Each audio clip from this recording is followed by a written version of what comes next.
공사가 중단된 폐 건물 같은 고층 아파트에 피치 못할 사정으로 홀로 입주한 한 남자가 있습니다. 이곳은 공사가 제대로 완공되지 않아 어이없는 작은 실수로 인해 35층에 갇혀버리고 말았죠.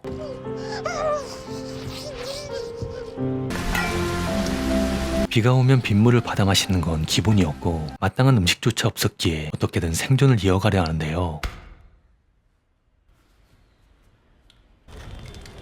이 남자는 도대체 어쩌다 이곳에 갇히게 된 건지, 그리고 과연 살아서 이곳을 빠져나갈 수 있을지 며칠 전으로 돌아가 보면 콜센터 직원으로 평범한 일상을 보내고 있는 주인공 슈리야, 그에게는 아주 예쁜 여자친구인 누리가 있었는데요. 행복할 것만 같은 이 둘에겐 한 가지 큰 문제가 있었는데, 2달 전 우연히 만나 첫눈에 반해 연인이 되었지만 그녀에겐 중매 결혼할 상대가 이미 정해져 있었습니다. नूरी हो जाएगा please Mary में मैं 2 दिन में निकल रही हूँ मैं 2 दिन में निकल रही हाँ हूँ तो मैं कल कर ले लूंगा ना No, what? We can't. Noori tell me one thing do you love me Yes, I do. I बस love that's you. It that's it बाकी सब हो जाएगा 슈리야를 진심으로 사랑했었기에 집을 나와 그와 함께할 생각이었죠. 그렇게 해서 급하게 집이 필요해 부동산에 들려보지만 예산에 맞는 집을 찾기란 거의 불가능에 가까워 보였는데요. 뒤에서 슈리야를 지켜보던 한 남자가 다가와 아주 저렴한 매물이 있다며 같이 가서 한번 보지 않겠냐고 제안했고, 남자와 도착한 곳은 굉장히 높은 고층 아파트였는데 2년 전 대충 완공되었지만 소송 중에 있어 아무도 입주하지 않았다고 하죠.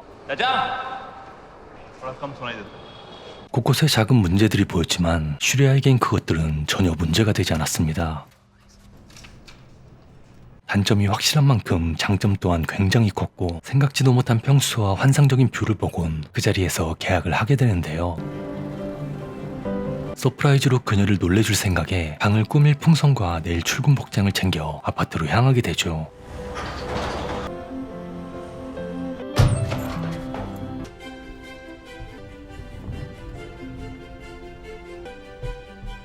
다음날 아침 눈을 뜨자마자 핸드폰을 확인하는데 충전이 안 됐다는 걸 알게 됐고,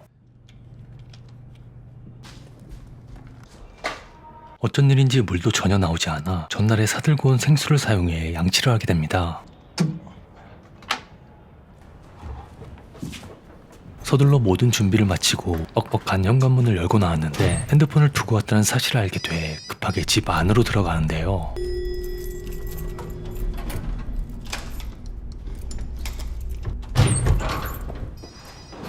그 순간 열쇠 구멍이 문고리에 부딪히며 고장이 나버렸고, 열쇠를 문 밖에 꽂아둔 채 그대로 문이 닫혀버리고 말죠.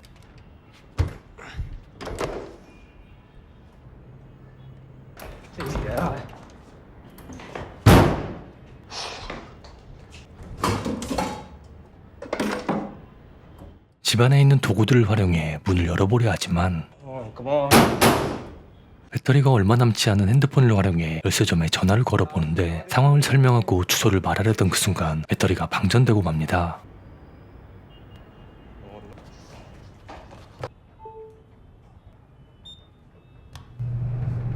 다시 충전을 한 뒤 에어컨을 켜자 아예 전기가 차단돼 버리는데요.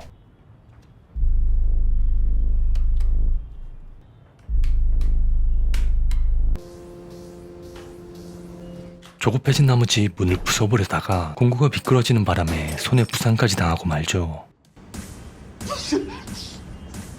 베란다로 나가 경비 아저씨를 불러보지만 너무 높은 곳에 있는 탓에 전혀 들리지 않았고, 하루 종일 목이 터져라 소리치며 구조 요청을 해 이젠 목소리조차 제대로 나오지 않을 정도였습니다. 별다른 소득 없이 마주한 다음날 아침, 오늘도 열심히 두드려보지만 꼼짝도 하지 않았기에 이번엔 TV를 이용해 신호를 보내버려 하는데요.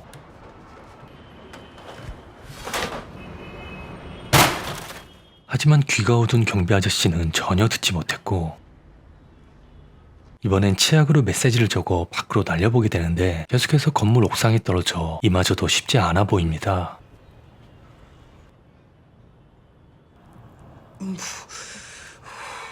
치약마저 다 떨어진 나머지 자신의 피를 이용해 마지막 메시지를 날리게 됐고, 간절함이 통했던 건지 매일 빨래를 널고 걷는 가정집 옥상에 떨어지는데요. 저녁이 되자 드디어 빨래를 거두러 나왔지만 너무 어두웠던 건지 슈리아의 메시지는 발견하지 못하고 말죠.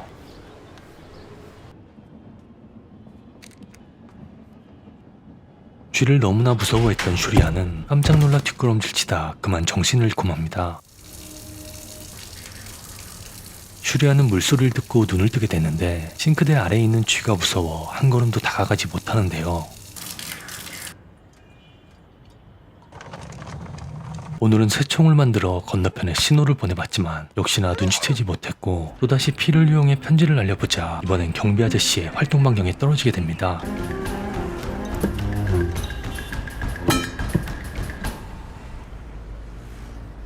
하지만 경비 아저씨는 글을 읽지 못했죠. 드디어 건너편에 떨어진 메시지를 확인하게 됐고 아파트 이름을 써놓았기에 슈리아가 있는 아파트로 찾아오게 되는데요. भाई साहब ये स्वर्ग अपार्टमेंट है क्या? हाँ यहाँ कोई रहता है? कोई नहीं रहता कोई नहीं रहता यहाँ पे?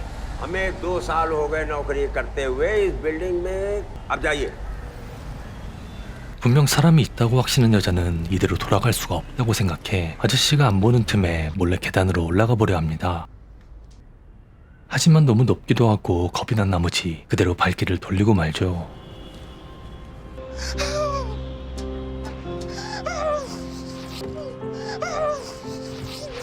이젠 생존을 위해 뭐든 먹어야 했던 슈리아는 마음 굳게 먹고 쥐를 사냥하기로 결심하는데요.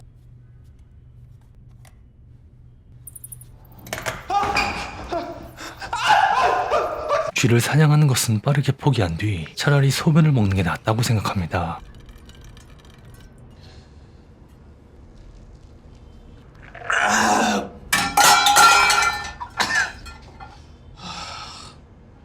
용량이 부실해서인지 헛구역질을 하다 정신을 잃었고 잠시 뒤 빗소리가 들려 눈을 뜨고 베란다로 나가보는데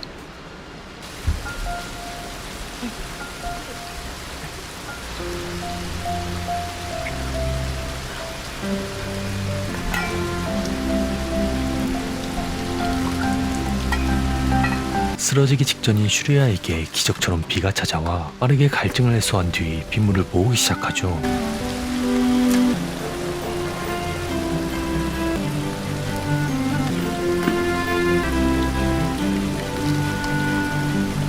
오랜만에 샤워도 하며 작은 행복을 마음껏 느끼며 그렇게 또 한 번 삶의 희망을 얻게 됩니다.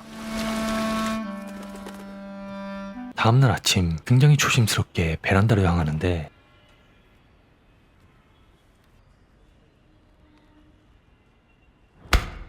종교적인 이유로 채식만 하고 있었던 슈리아는 생존을 위해 비둘기를 구워 식사 준비를 하게 되는데요. 접시를 가지러 잠깐 자리를 비운 사이 쥐가 뜯어먹고 있었고 슈리아의 배고픔은 이미 두려움을 한참 넘어선 상태였기에 분노를 표출하며 쥐를 통에 가둬버립니다. 그렇게 해서 통에 갇히게 된 쥐는 이제 슈리아의 대화 상대가 되죠. 대화의 주제는 이곳에서의 탈출이었는데 5층 아래 30층엔 방범창이 없다는 걸 확인했다며 그곳에 현관문이 열릴진 모르겠지만 시도해볼만 하다고 설명하는데요.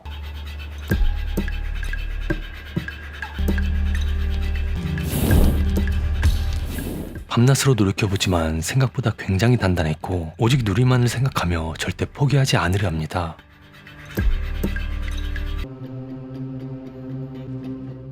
어느 정도 끊어질 기미가 보이게 됐고 마지막 남은 힘을 짜내 있는 힘껏 발로 차보게 되죠. 망설임이나 두려움 따윈 슈리아에겐 없는 단어들이었고 뒤도 돌아보지 않은 채 곧바로 밑으로 내려가게 되는데요.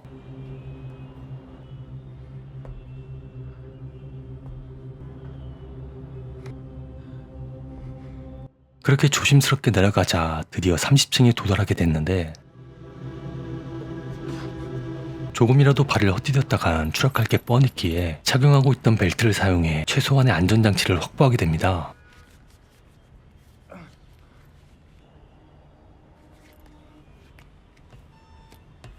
간신히 난간에 발을 디디고 매달릴 수 있었고 침착하게 옆으로 이동하며 베란다로 들어가려 하죠.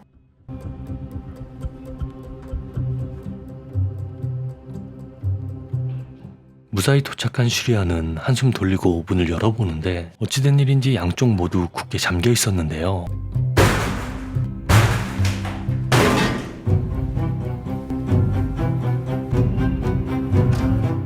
다행히 현관문은 잠겨있지 않아 곧바로 1층으로 내려와 경비 아저씨를 한참을 바라본 뒤 터벅터벅 병원으로 향하게 됩니다.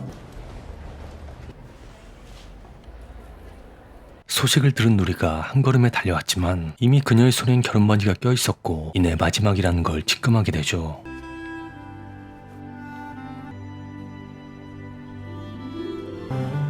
다시 일상으로 돌아온다면 많은 것들을 바꾸고 이룰 수 있을 것 같았지만 변한 건 아무것도 없었고 오히려 평온해 보이기까지 하는데요. 가장 치열하고 끊임없이 노력했던 그 시간이 그리웠던 건지 다시금 아파트를 찾아가 아련하게 바라보며 영화는 끝이 납니다.